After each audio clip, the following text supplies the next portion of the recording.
Oh putain. Hop, hop, hop, hop, hop, hop, hop, hop, hop, hop. Hakuna! Matata. Alors, laisse ouvert, Fabrice arrive. Ah. Il vient enfin trouver une place. Dans ta rue, c'est sportif. Hein. Ça faisait une demi-heure qu'il tournait. Bon, tu vas bien? Ouais, ça va, ça va. Mais dis donc, t'es beau, mais alors t'es beau ce soir. Bon, c'est pas vraiment jeune hein, comme style, hein, mais bon, c'est beau quand même. Hein. Remarque, quand on te voit, t'es pile dans ta fonction. Hein. C'est facile de penser que monsieur est directeur commercial. Ah, d'accord, ok. On est obligé de commencer par des vannes. Eh ben oui, tu m'excuses. J'ai un vrai métier, moi. Je peux pas arriver sapé comme un ado attardé. Hein. Bon, attends, tu plaisantes ou quoi? Oh, ouais. Chaussures Weston, jean Levi's, chemise des iguales, j'en ai pour 5000 balles sur le cul, hein. Un ado habillé comme moi, faut qu'il ait des parents blindés, hein. Mais Henri IV en est peuplé, mon petit bonhomme. Ouais. Mais en plus, eux ne disent pas 5000 balles, mais 750 €. Mais il se fout de toi, Pascal. Il connaît par cœur Henri IV. C'est là qu'il chasse. Dis donc, Jules, la petite Sandrine avec qui tu es venu boire du foot à la maison, elle était au moins en terminale, non? Séverine. Elle s'appelle Séverine. Et elle est en 2e année des cours Florent. Ah oui, une apprentie comédienne en plus. Tu vas finir comme Eddie Barclay. C'est pathétique. Hein. Non mais remarque, elle est appétissante. On ne peut pas dire que la classe soit son atout majeur, mais elle est appétissante, hein. Attends, mais qu'est-ce que tu racontes là? Elle est mignonne comme tout. Non mais enfin, Jules, un peu de choses près, tu pourrais être son père. Non mais en plus, franchement, on dirait une bimbo. Hein. Je t'assure. Que tu viennes avec elle à la maison, moi tu sais, je m'en fous. Mais vis-à-vis d'Isabelle, j'étais gêné. Non mais je rêve quoi. Une bimbo. Ah ouais, d'accord, j'ai compris. Ouais, tu dis ça parce qu'elle est un petit peu blonde, puis avec une forte poitrine, ouais. Puis je vois vraiment pas pourquoi tu mets Isabelle à ça. Hein. Elle en a rien à foutre, hein. C'est avec moi qu'elle sort, pas avec toi. Hein. Mais c'est pour ça qu'il était gêné. C'est parce qu'il aurait bien aimé la grimper. En tout cas, moi, tu es un héros. T'as quand même 38 ans et ça fait 16 ans que tu es avec la même femme. Waouh, je l'admire ce mec. La stabilité. Ce mot a été inventé pour lui. Il est stable dans tout, ce mec-là. Il est de droite depuis qu'il a 15 ans, du lycée jusqu'à son doctorat de droit, en passant par une licence de sciences politiques, il n'a jamais retapé une année. Il a 2 PV pour mauvais stationnement par an. Il est avec Isabelle, qu'on aime d'ailleurs. Qu'on adore même. Oui, qu'on adore depuis sa 2e année de fac. Il a quand même eu sa période rebelle. Tu te souviens pas, le 16 février 1980, quand il s'en souvient, quand il a acheté l'album Highway to Hell d'ACDC.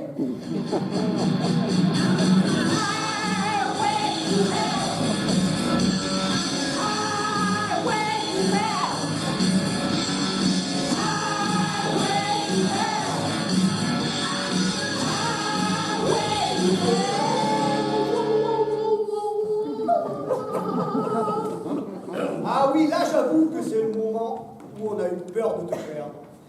Je pense que ça doit être la seule vraie inquiétude de tes parents, cet achat contestataire. Hein.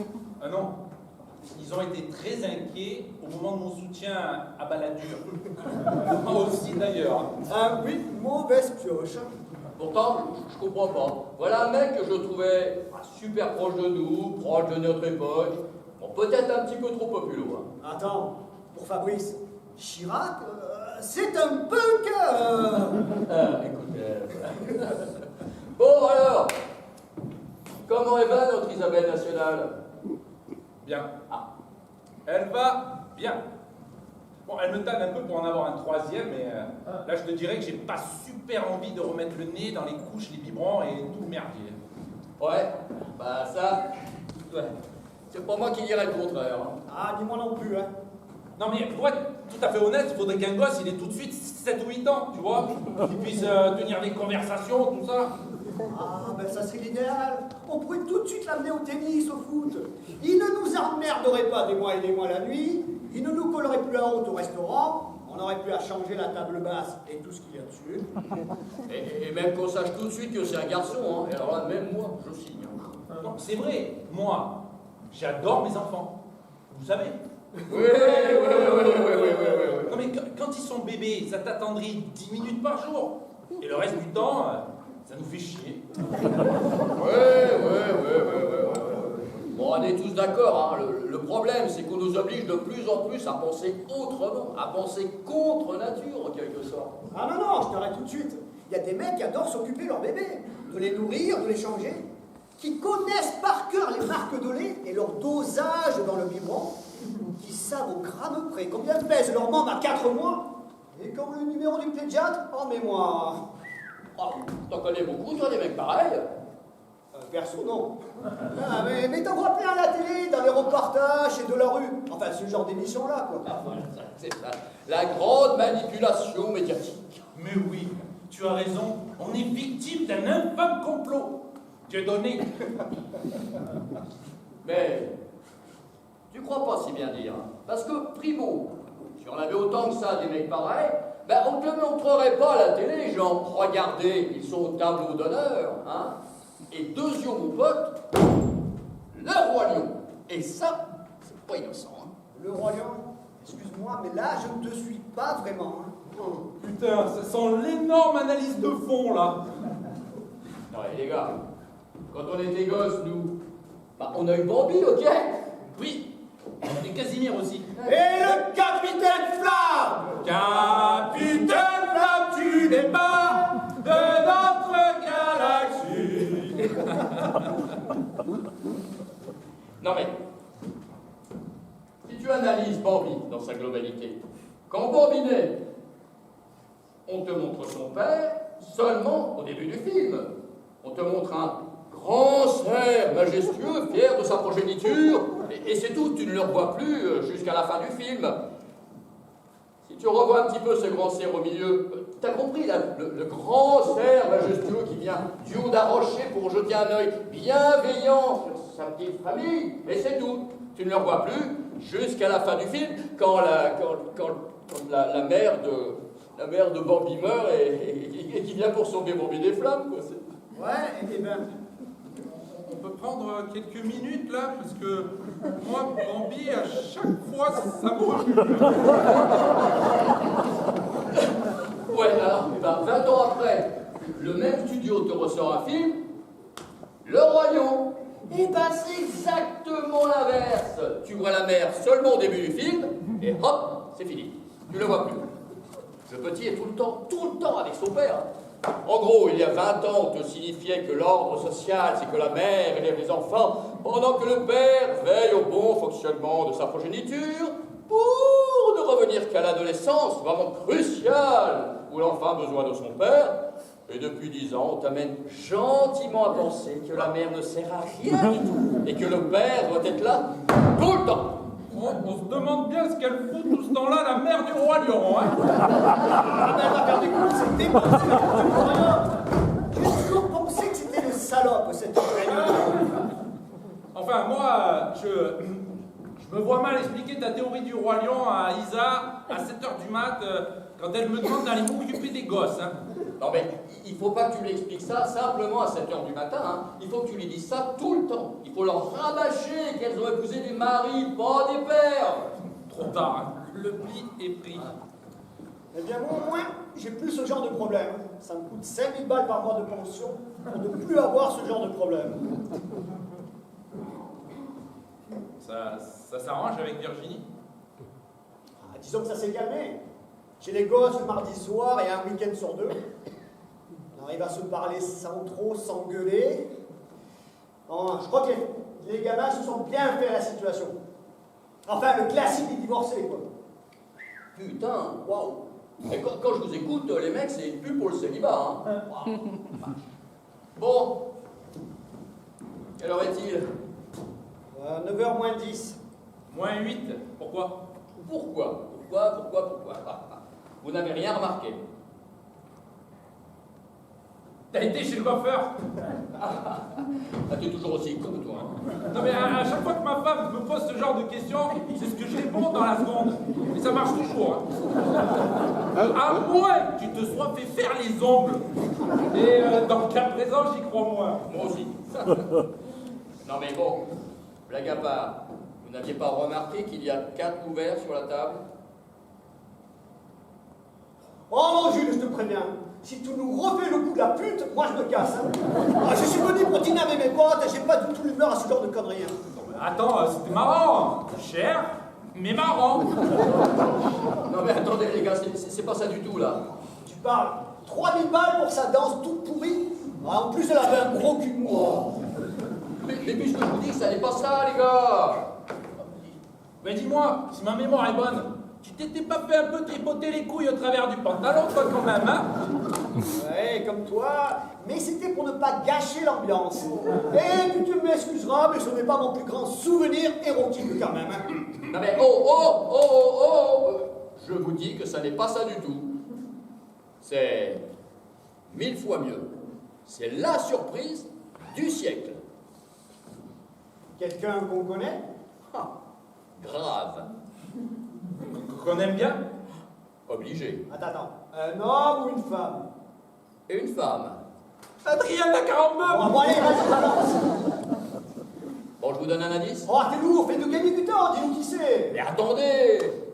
Bon, si je vous dis classe de seconde lycée Jeanne d'Arc. Non.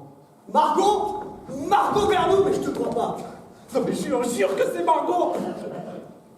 Eh ben, je vous jure. Oh, mais c'est Je hallucinant. vous jure. Mais comment tu l'as retrouvée? Mais c'est elle qui m'a retrouvé. Elle m'a écrit lorsque j'étais au théâtre en me disant peut-être que tu ne te souviendras pas de moi, comme si c'était possible de ne pas se souvenir d'elle. Et puis du coup, elle avait laissé son numéro de portable dans la lettre. Alors, elle est toujours aussi jolie. Ah ben, c'est-à-dire qu'au téléphone, j'ai un petit peu du mal à me rendre compte quand même. Non mais parce que même toi, tu l'as pas revue. C'est pas faute d'avoir essayé, hein. Mais elle a absolument tenu à ce qu'on soit tous les trois. Oui, bon, mais t'as dit des trucs quand même. Genre, si elle est mariée, avec des enfants, dans quelle branche elle bosse ou elle habite? Si elle a envie de coucher avec moi. Ouais, sans fiction, là. Non. Elle ne m'a rien dit du tout. Mais je vous annonce, dès que Margot franchit cette porte, il n'y a plus d'amitié qui tienne entre nous. Hein. Ça devient un match de rugby. C'est chacun pour sa gueule. Il y a 20 ans, je n'étais pas tout à fait prêt sur le plan de la drague. Hein. J'ai loupé Margot. Mais je la rattrape pas 2 fois. Hein. Alors là, il y a bataille. Moi, je donne tout dans la soirée. Putain, Margot Vernou, la bombe du lycée. Alors elle m'a fait rêver. Alors je constate avec stupeur que mes 2 meilleurs amis sont des chiens. Des chiens qui ont la rage. Oh ben, bien sûr, évidemment. Eh, c'est idiot, hein, j'avais vraiment pas pensé à ça. Il peut pas manger une oreille, lui. Il est marié. Oh, mais c'est con, ça, alors, hein. Des clébards. Vous êtes des clébards. Alors on n'a pas vu Margot depuis 20 ans, et le premier truc que vous pensez, c'est de la sauter. Normal. Non mais je tiens quand même à vous signaler que Margot a sensiblement notre âge. Et en toute logique, vu le physique et le mental de cette nana, si elle n'est pas mariée, elle doit être sérieusement prise en main. Oui, mais ce soir, elle vient seule, hein, Jules? C'est elle qui a écrit à Jules qu'elle avait envie de nous revoir. Donc, on a quand même quelques raisons d'espérer. Enfin, Jules et moi, quoi. Si ça se trouve, elle est peut-être comme Pascal, hein. Elle vient peut-être juste de divorcer. Hein. Mais et si elle avait envie de me revoir moi? Et si elle avait écrit à Jules en prétextant nous revoir tous les trois, simplement pour se rapprocher de moi? Vous auriez les boules là? D'accord, ok, admettons. Ça fait 20 ans qu'elle rêve de toi, et ce soir elle te revoit et elle te dit nous nous sommes loupés il y a 20 ans, mais ce soir, si tu veux de moi, je suis là. Alors, tu fais quoi? J'en sais rien. C'est complètement con ton truc là. Ah non, mais Jules a raison. Imagine que ça arrive. Ah, dis-nous ce que tu fais. Je sais pas. J'imagine que je lui expliquerai ma situation familiale et que Si malgré tout elle décide que quand même...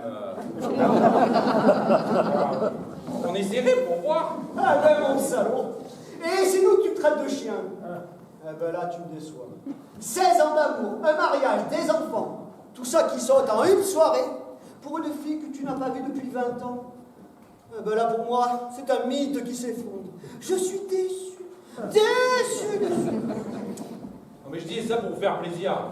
Avec votre test à la con. Ouais, bien sûr, on sait que tu réponds ça pour nous faire plaisir. Hein. Enfin, de toute manière, rassure-toi Fabrice, moi qui suis ton ami, je ne te laisserai jamais mettre ton mariage à péril. J'irai immédiatement voir Isabelle et je lui raconterai tout avant qu'il soit trop tard. Et ensuite, j'irai voir Margot. Et je la consolerai du mieux que je pourrai. Je te le jure. Oui, moi non plus, je ne te laisserai pas faire. J'irai avec Jules. Ah, mais je suis sûr que si je trompais Isa, vous iriez me balancer.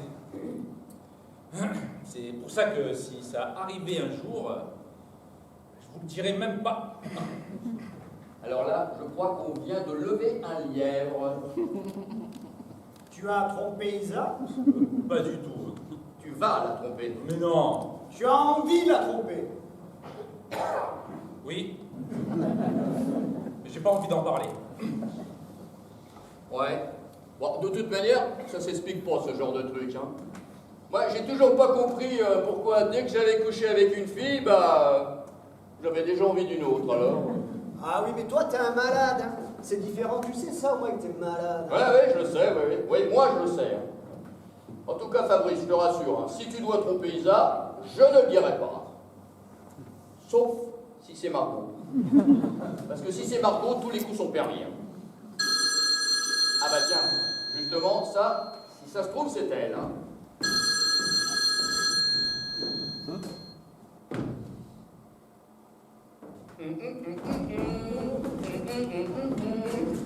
Allô Margot. Allô. Oui, bah... Non mais Margot, c'est Fabrice, tu te rappelles? Tu vas voir, tu vas me reconnaître, j'ai pas changé. Ah, si, ils ont changé. Hein.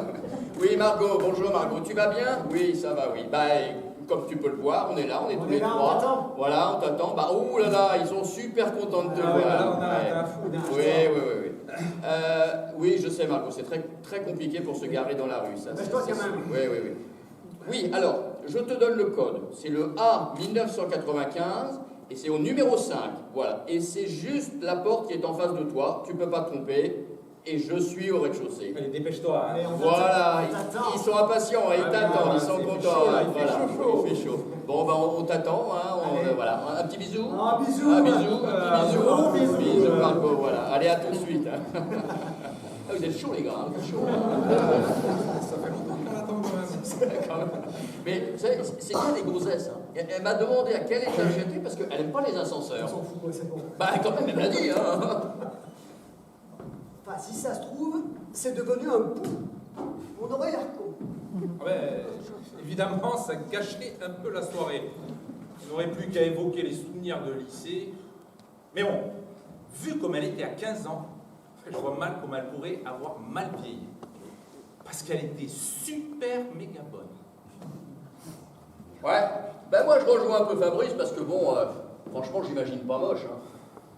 En effet, son passé plaide en sa faveur quand même. Hein. Puis elle peut pas être non plus devenue débile ou vulgaire quoi.